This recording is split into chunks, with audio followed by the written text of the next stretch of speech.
You know, I wonder if this character can do that, or does this make sense within the rules of Star Wars? It's why when people like do sequels or rip-off movies, you know, of a genre, they're ripping off the wrong thing. Is this really going to be your last Star Wars appearance? I sure hope so.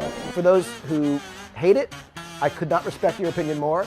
And for those who love it, I question your sanity. Nerdrotic.com. You're only on this planet for so long, and you want to waste as little time as possible. So I would like to help you avoid a mistake I just made by wasting 4 hours and 40 minutes of my life watching The Fall of Skywalker twice. You don't really want to spend that much time watching something you love get completely destroyed and watching our modern mythology get stamped with an expiration date. But before I get started, if you like what I do here and you enjoy independent content on YouTube, please consider subscribing to the channel and liking and sharing the videos. This helps me stay competitive against the giant corporations that YouTube has decided to prioritize. The Fall of Skywalker plays out on screen almost exactly how the leaks read, except the leaks go into more detail than the actual film. What we got from The Fall of Skywalker was what we expected. Just another episode of Alias, a meandering MacGuffin chase filled with kinetic gobbledygook. A film that plays out like a 2-hour and 20-minute trailer directed by someone addicted to Adderall who decided to take up booger sugar on the side for a hobby. I would like to welcome all of the new members of the Fandom Menace, although we were trying to tell you for 2 years, I understand. You loved Star Wars. I loved Star Wars, but that is definitely in the past tense. And all you have to understand now is that our favorite characters are being sacrificed on the altar of agenda. And what else is being sacrificed is good storytelling. So you just need to respect the fan and respect our modern mythology, unlike the critics. Now, some of the critics have turned on this film because they feel betrayed. They thought they were good little soldiers defending The Last Jedi, and now Disney Star Wars has come out and said The Last Jedi sucks. And I do believe this film is absolute confirmation that Rian Johnson is not getting a trilogy, because there are 3 moments he got a definitive middle finger from the mouse. That doesn't make everything okay. The other critics are upset because it was a departure from The Last Jedi. I do believe that means their expectations were subverted. So here we are at the end, the true fall of Skywalker and the destruction of the greatest franchise in history. We are well beyond the point of no return, and honestly, we hit that with The Last Jedi. This is just desecrating the corpse. So what did I think when I walked out of the film? My first thought was, now Star Wars fans know what it's like to watch an episode of Star Trek Discovery. And this brings us to the magic of Jar Jar Abrams, and it's not filmmaking magic, it is the art of deception. He is indeed the king repurposer, but he's also normie nip. 2019 has been another bad year for our favorite franchises, and The Fall of Skywalker has a lot of similarities to Game of Thrones and that collapse, and Terminator Dark Fate, especially the beginning. Just like in Terminator Dark Fate, when they destroyed Sarah Connor's journey in the first 2 minutes, they do the same to Anakin Skywalker and Luke Skywalker by bringing back Emperor Palpatine with no explanation. Turns out Grampy Palpy had a contingency plan because he knew Darth Vader would turn on him. I found that out from the leaks, not from the actual film. Again, there's no explanation of this, but it looks like Grampy Palpy is living in his corpse through the Force. And it looks like his corpse is pretty intact. He's just missing a few fingers. That's right, Grampy Palpy just lost some digits, but he's still able to use those digitless hands to lift up over 100 Star Destroyers from the ocean or the ice. We're not really given explanation, and he offers it to Kylo Ren if he kills the girl. And just a reminder, each Star Destroyer holds roughly 46,785 officers, crews, stormtroopers, and passengers. There was roughly 100 Star Destroyers in that frame. That puts 4,678,500 people in the Star Destroyers that we could see. And all of this happens within the first 7 minutes of the film. So we already have questions, ones that don't get answered, by the way. Why would Palpatine announce his existence to Princess Leia and Kylo Ren of the First Order now? If this was Disney Star Wars' plan all along, why didn't they provide any foreshadowing to this event? Where did they get 4,678,500 people to man those ships? How did they pay for all of this? How did the First Order not hear about it? What happened to the Middle Order and the second to last order? We also found out within this first 7 minutes that Snoke was a clone, that he was made by the Emperor. Was he able to use the Force through Snoke? If that's the case, why not just live in Snoke? Why live in your desecrated body? Does it have something to do with the Force? That might be something you want to explain, but they don't ever bother doing so. And apparently, there are thousands, maybe millions of bandaged up, hooded people helping Grampy Palpatine. Where did they all come from? Who are these people? You can do this with almost every set of scenes in this film, but I will not. Then we see Finn, Poe, and Chewie on the Millennial Falcon as they receive some information from a spy through a character named Bulio. Then they light speed skip away, which might have been a cool concept if they would have stayed with the scene for any amount of time. But that can be said for this entire film. The reason it moves so fast, so you don't ask any questions while you're watching the film, but you're certainly going to have a lot after you watch it. That's why you probably shouldn't waste your time, because they don't answer any of them. Then we get to a couple of cringeworthy Carrie Fisher scenes. I do not mean to disrespect her or her memory, and I can't any more than the film has already done. So we finally see Rey training, and that's a problem we'll get to in just a second. She's being trained by Princess Leia, and the most cringeworthy part in a very cringy movie is the actors having to speak Carrie's lines for her. Her lines in total in the first part of this movie are, "Rey, that's impossible. Don't tell me what things look like. Tell me what they are. And don't ever underestimate a droid." Then Rey says, "Yes, Master." Well, here's the problem, and here's why Rey will never become a Jedi and why she was wasting her time training. Because Princess Leia isn't a Jedi. But they could have had the ghost of a Jedi training Rey if they can call down lightning to destroy a big old tree and do many other things, apparently, which happened later in this film. They can certainly show up and train another Jedi. Again, Palpatine has completed his victory over the Jedi because they don't exist and he does. And this is where we get to the best part. The plan. So it turns out that this information they got through their First Order spy and Coolio was that Emperor Palpatine is back. They mentioned cloning, and that is the last thing they mention on how he possibly could have come back. Well, it turns out Emperor Palpatine has been building a new empire in secret over the last 30 years. Keep that time frame in mind. When Palpatine initially took over the New Republic, a lot of infrastructure was in place that he just took over. He's having to build this from scratch. It would take generations of people to learn this stuff and run this stuff, especially if they're stealing children, which they allude to, but they would have to get people from other places. And it looks like it's only humans running the Final Order, so they would have limited stock. Now, you can go into indentured servitude and stuff like that, but again, we're talking 30 years, and not that Star Wars has ever been great on time, but Jar Jar Abrams is so much worse. And let's not forget the fact that the galaxy is hundreds of thousands of light years across, and all of these ships are on one planet, and they have to start the attack from there. So it turns out this planet Exegol is in the outer regions and there's no map to it. But that isn't a problem because Rey is there. She pulls out the Rimbaldi book,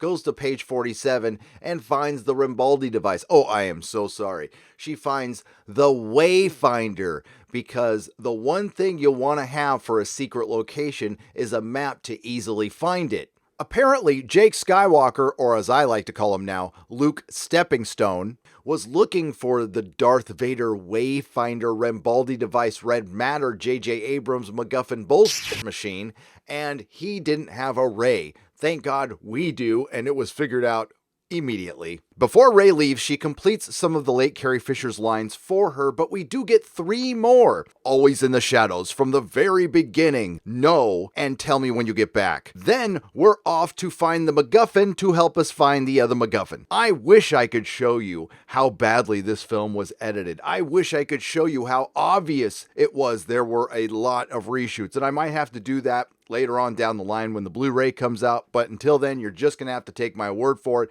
It is the worst edited Star Wars film ever, and one of the worst edited I have ever seen. Editors of this film, I do not blame you. You did the best you could with what you were given, and I'm sorry it besmirches your name. Again, I have nothing personal against any human being who worked on this film. I hope you got paid a lot of money because you deserved it. Much of the rest of the film is just a meandering MacGuffin chase and a series of mindless action scenes. So we end up on planet Burning Man, as you know from the leaks, and a young girl that looks like a little piggy hands Rey a necklace because she's awesome. Then they run into Lando Calrissian, who just happens to have the information they need to find the MacGuffin to help them find the other MacGuffin. Apparently he and Luke had been looking for it for 30 years, but the trail went cold. Thank God Rey is there. Then Kylo establishes Force Skype and rips that necklace off of Rey. So now we can pass solid objects through Force Skype. And this confirms one thing. We know how Shmi Skywalker got knocked up. Hashtag Force Seaman. It turns out this MacGuffin to find the other MacGuffin is a Sith Hunter's blade, and he conveniently writes all the information you need to find him and his victims, and he was also kind enough to provide a map inside of his knife. Through a series of ridiculously coincidental events hidden behind the veil of shaky cam and ridiculous action scenes, including the They Fly Now, we get a new force power, which of course was preceded by cute little baby Yoda. Rey force heals a sandworm as she finds a dead Uche, R.I.P. Uche, and the blade, the one that Lando and Luke couldn't find for 30 years. Lando tells his team that he had a young child at the time of his and Luke's quest. While they were out searching for the dagger, the First Order stole his child. After having failed to protect his child from the First Order, Lando and Luke parted ways and he stayed on planet Pisana ever since. Unfortunately, if you watch this film, you'll know that didn't happen. Lando just happened to be on planet Burning Man. But that is just one example of how the leaks are better than the actual film. So every MacGuffin quest is ended by the First Order showing up in a Star Destroyer or Kylo Ren showing up, which he does on planet Burning Man, and we get that ridiculous scene that we saw in the first trailer where Kylo decides to charge Rey in his TIE fighter without firing his weapons. She does her awesome jump, cuts off a wing. In the meantime, Chewbacca gets captured by the First Order and the prisoner transport takes off. Finn tells Rey that that prisoner transport has Chewbacca on it, and then Kylo and Rey force fight over it, and this is where we get another force power from Rey. Lightning shoots out of her hands and it destroys the prisoner transport, leading Rey to think that she just killed Chewbacca. Of course, this is showing Rey to be turning dark in the 11th hour, and this makes me think of something. I can't quite remember what it is though. It happened this year. Our heroes have to escape in Uche's ship, who just happens to have a Me Too droid aboard who was abused and of course is healed by Rey. That's the one that looks like a hairdryer. Then they go to planet Kijimi or Kamiji, whatever it's called, and meet Boba Felicity. Boba Felicity tells us that Poe used to be a spice runner, and this is what passes for Jar Jar Abrams' characterization. The reason they're there is there's a little guy named Babu Frick who can help C-3PO translate the Sith language that he's not allowed to. Boba Felicity gives Poe a little pep talk. C-3PO is able to translate the Sith MacGuffin to find the other MacGuffin with the help of Babu Frick, and they find it in the Endor system on the very intact Death Star. You know, the one that was atomized at the end of Return of the Jedi. And as you have heard in the leaks, C-3PO's memory is wiped after he translates the Sith language for the MacGuffin to find the other MacGuffin, but don't worry, he gets it back because there's absolutely no stakes in this film whatsoever. The First Order shows up to end this quest, and we are on to next quest. In the beginning of the next quest, Kylo Ren's Star Destroyer shows up at Kijimi, and we find out there's a very alive Chewbacca aboard because Rey senses this. Then we get an extended Force Skype scene where you can destroy physical objects in the place you are projected to, including Kylo Ren's collectible Darth Vader helmet and his M&M stand. In this extended Force Skype scene, we learn that Grampy Palpy's son is Rey's father, and this scene plays out as a homage, or what I like to call a complete ripoff of the scene where Darth Vader reveals that he's Luke's father in The Empire Strikes Back. Is there a big, giant, planet-sized weapon in Force Awakens? Yes. And does it blow up? It does blow up. And so there are undeniable, parallels. I very purposely wanted to sort of revisit the old in order to start and tell the new. And that was the challenge. And again, for those who hate it, I could not respect your opinion more. And for those who love it, I question your sanity. It felt right to us at the time, and as does this one now. Then we get a flashback scene. Now, this is Disney Star Wars, but still, this is how far we have fallen. And we get Joseph and Mary Palpatine. All credit to Drunk 3PO for coming up with that. And within this flashback, we find out that Uche didn't really want to kill the parents, but they got in the way, and Palpatine didn't really care. Now, who would bed down with Grampy Palpatine? I never thought he played for that team, to be honest with you, but again, hashtag Force Seaman. In all seriousness, this film has some concepts that could have worked if they were fleshed out over 3 films, kind of like the prequels. I always thought Revenge of the Sith should have been the prequels, and I feel that Rise of Skywalker could have been a Disney trilogy that was at least digestible. Here is where we get the biggest middle finger in the film, and it's to Rian Johnson, Kathleen Kennedy, George Lucas, and the fans. Different reasons, same middle finger from Jar Jar Abrams. Big middle finger to Rian Johnson because it turns out Rey's parents were somebody. Big middle finger to Kathleen Kennedy because it turns out Rey did receive her power from a man. Big middle finger to George Lucas because Palpatine is in this story. That middle finger extends to the fans, while still throwing shade at the patriarchy. And I'm sure Kathleen Kennedy is a little miffed at Jar Jar Abrams for not allowing a single scene, a moment to breathe so she could fit in her identity politics. Oh, they're there, but they go by at 1,000 miles an hour. So Rey is able to best Kylo Ren in a Force Skype lightsaber duel once again, and I failed to mention that the Millennial Falcon was captured by the First Order, and Chewie, Poe, and Finn easily got it back, and they escape with Rey, and they head to Endor and that conveniently intact Death Star. We get to Endor, and we meet a new character named Amy Aki. I don't know her character name, but that's the actress's name. She used to be a stormtrooper.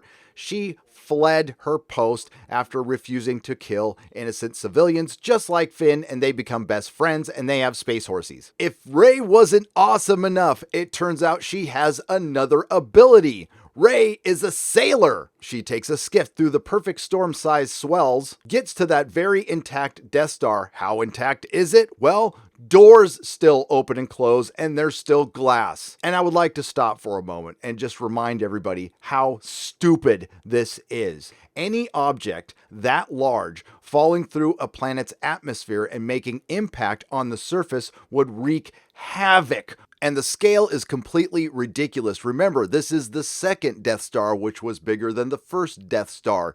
So that piece that Rey was looking at with the map that just so happened to line up because they landed in the right place should have been the size of a state. Rey arrives on the conveniently intact Death Star, finds her way to the intact throne room that has glass in the windows and a door that conveniently opens, and finds the Sith MacGuffin, which gives her a dark Rey vision. And we meet Derp Rey, who happens to be just as nice as the other Rey, minus the fangs. She has a little fight with herself because that's what we've all been waiting for, and then Kylo Ren shows up. Somehow Rey doesn't sense this, although she was able to sense Chewbacca on a Death Star. Kylo Ren destroys the Sith MacGuffin and says the only way you're getting to Exegol is with me. They have the 5th will they or won't they get it on scene, and then they fight. The fight leads to the outside of the conveniently intact Death Star, where Finn and Amy Aki try to break up the domestic fight between the white folks. Finn yells his obligatory Rey one more time because we have to do this in every film. Princess Princess Leia senses that Krylo and Rey are fighting, and then Maz Kanata has to speak her lines for her. This is going to take every bit of strength she still has left, although Princess Leia was perfectly healthy. During the fight, Princess Leia interrupts her son, as mothers are known to do at the worst possible moments, but this one truly was because she ends up getting him killed. Mom, I'm lightsaber dueling! Just like in all of this film, you don't have to worry about anything because it's going to be all right because we have Jesus Rey and she heals Krylo after soundly defeating him once again for the 4th time and then steals his ship. We then get a scene between Kylo Ren and Han Solo, and somehow he can have a full conversation with one of his memories. No, he's not a Force ghost, he is corporeal. Now, someone in my chat of my live stream review, which you can find, link will be in the description, mentioned that this might have been Princess Leia projecting this memory. Again, that would have been good context that would have made the scene make sense, but it doesn't get explained in the film. Han Solo tells Krylo, it's okay that you killed me, I'm just a male and a father in Hollywood, so that's meaningless, and your redemption arc is complete. He throws away his lightsaber and mopes. This brings us to the most shameful moment in this film, the death of Princess Leia. How does she die? She dies overdosing on the Force. And if you know anything about the late Carrie Fisher's real death and the real demons she had to deal with in her life, which I have the greatest empathy for as a recovering alcoholic and drug addict myself, we'll just say I found that scene a little tasteless.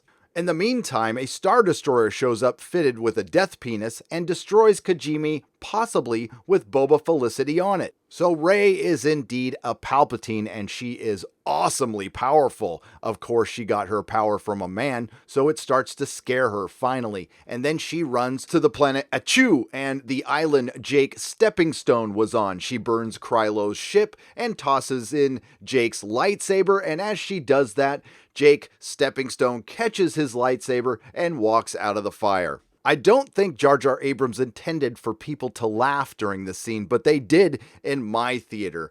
Then Jake sits down and has a little chat with Rey, tells her how awesomely powerful she is, tells her that he had lied to her because he knew she was a Palpatine, and so did Leia, but Leia trained her anyway. I did predict some time back that when we did end up seeing the spirit of Jake Stepping Stone, he would be in the film about as much as Alec Guinness was in Return of the Jedi. Well, I was wrong. He was in it less, and the time he spent there, we talked about Leia. And I just want to get one thing straight. I loved Leia as a character. She was one of the heroes of our story, but our main hero was Luke Skywalker, and they have been trying in the Disney Trilogy to make Leia the main hero, which she isn't. She wasn't a fully trained Jedi. She quit. But we get a flashback scene between Luke and Leia. The de-aging on it was awful, and there was something I missed upon first viewing. If you notice the costuming, it looks like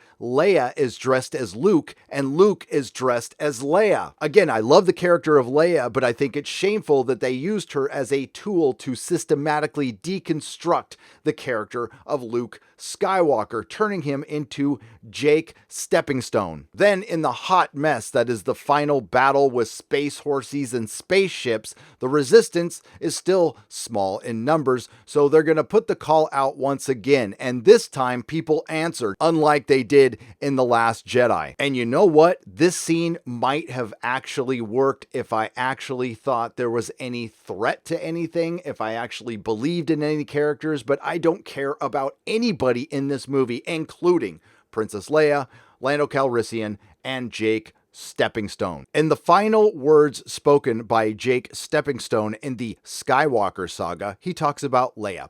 He talks about her vision and how Rey would pick up her lightsaber. And he also tells us what we already knew. Rey has everything she needs. It turns out the second Sith MacGuffin was in Krylo's ship, because they did mention they made 2 convenient maps to find the secret location, and somehow it survived being set on fire by Rey. Then, as another middle finger to Rian Johnson, but it's also a middle finger to the Star Wars mythology, Jake Stepping Stone lifts his X-Wing fighter out of the waters of Achu, and he gives it to Rey, of course. But let's not even think about the questions this brings up. What the hell are Force Ghosts doing? If they can hold solid objects and call down lightning to destroy trees, why aren't they helping any of their other Jedi? Are they just dicking around in a waiting room waiting to give pep talks? And then we get some signature Jar Jar Abrams plot conveniences.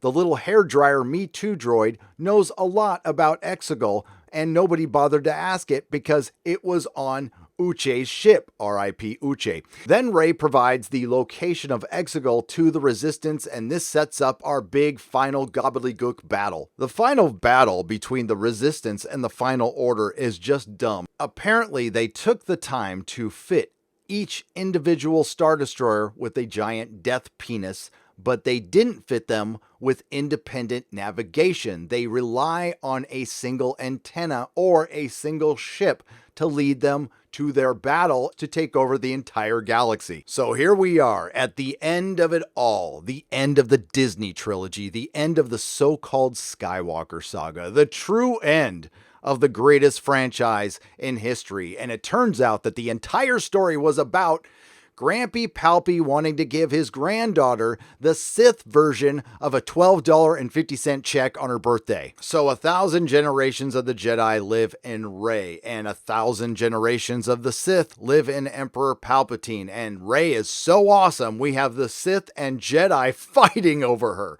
So Grandpa starts monologuing, and if Rey would have asked him a few more questions, she might have discovered that Palpy was just suffering from dementia. He'll start complaining about not being able to see his stories on TV and not being able to remember where the remote is, or mentioning that he made boom boom in his pants. So if Rey pledges herself to the Sith and kills Grampy, all the Sith will go inside of Rey, including Grandpa. Insert whatever joke you like at this point. While Grampy is in a very evil way telling Rey how awesome she is, Kylo decides to show up. How he got off that planet, who really cares at this point?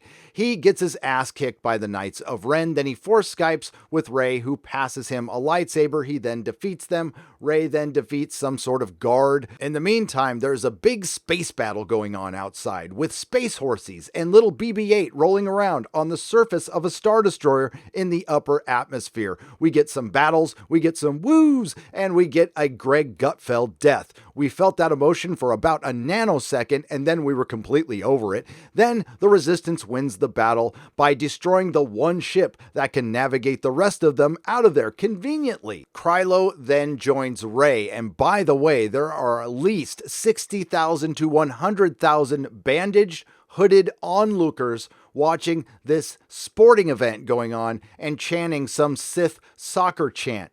So, Grampy Palpy, remember, wants Rey to sacrifice him so all the Sith will go into her.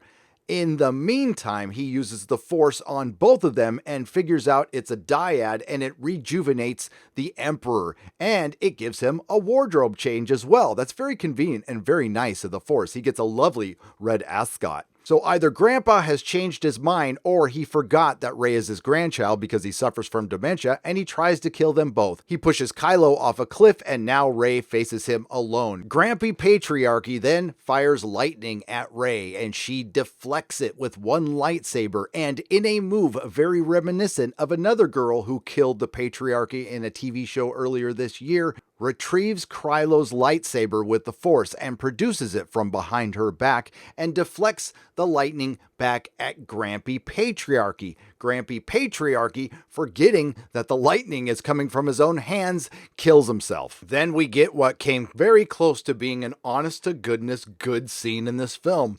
Rey dies overexerting herself defeating Grampy Palpatine. But of course, this is Disney Star Wars. Kylo climbs out of the inexplicable cliff in the middle of a sports arena and runs to Rey and force heals her, kisses her, and then fades away. And Princess Leia fades away as well. So, just notch up 2 more sacrifices on the altar of Rey. But I will say that the Kylo kissing Rey scene brought us the best moment on the internet in 2019, the Reylo reaction. So the Skywalker saga ends with the last living Skywalker sacrificing himself for the last living Palpatine. Lando lives, Greg Gutfeld dies, C-3PO gets his memory rebooted, and Chewbacca gets a medal from Maz Kanata. Everybody gets together and hugs. We get a female alphabet kiss, and then Rey up and leaves, but she gets a few consolation prizes. Luke and Leia's lightsaber, Luke Skywalker's X-Wing fighter, Han Solo's Millennium Falcon, and I wouldn't be surprised if she took ownership of Han Solo's dice.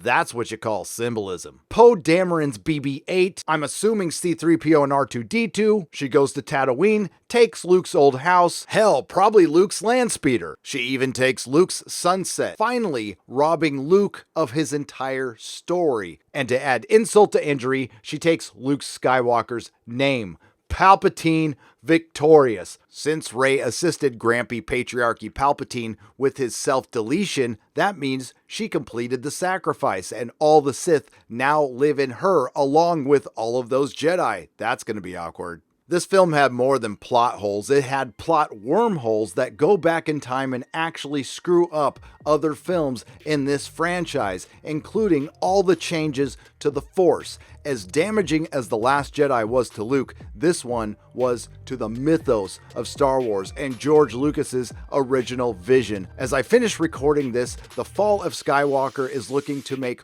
$175 million its opening weekend, which is a Disney Star Wars disappointment. Sure, great for any other film, but this is the lowest performing film in the Disney Trilogy. Amy Ackie wasn't kidding when she said this film would leave you with a lot of questions, and there are too many to go over, and quite frankly, I'm done. I had to watch this film a second time to review this, and I don't ever want to see it again. So I'm sure I didn't catch everything, and I'm sure I didn't get everything 100% correct. And you know what? I don't care. I think I'm done talking about the plot of The Fall of Skywalker. We've gone over it ad infinitum. It does irrevocable damage to the Star Wars mythos, and there's no going back from here. Force Skype, passing objects through Force Skype, Force healing, Force projecting, overdosing on the Force, destroying Anakin's sacrifice, destroying Luke's story, Princess Leia's story, Chewbacca's story, and my favorite character in Star Wars, Han Solo, all due to laziness, greed, and corporate Hollywood politics. And the saddest thing is, you would have made more money if you would have shown more respect to the characters and, more importantly, the fans. So the Disney Trilogy just turned out to be a bad remake of George Lucas's Star Wars with more girls. I guess you can call it a failure-G now. And the Rise of Skywalker just turned out to be cinematic clickbait. Disney Star Wars has accomplished one thing though. They've turned mythology into a soap opera. If you like what you heard, please like, share, and subscribe. If you didn't like what you heard, thank you for listening this long. I will see you in the next video. Nerdrotic.com. Please subscribe. Because you, my formerly silent friend, are an extraordinary talent, and let's face it, an artist. The like of which is seen perhaps once in a generation, who helps define that generation, and who deserves every award I now spend the latter half of my Leia-laden life helping to hurl your way.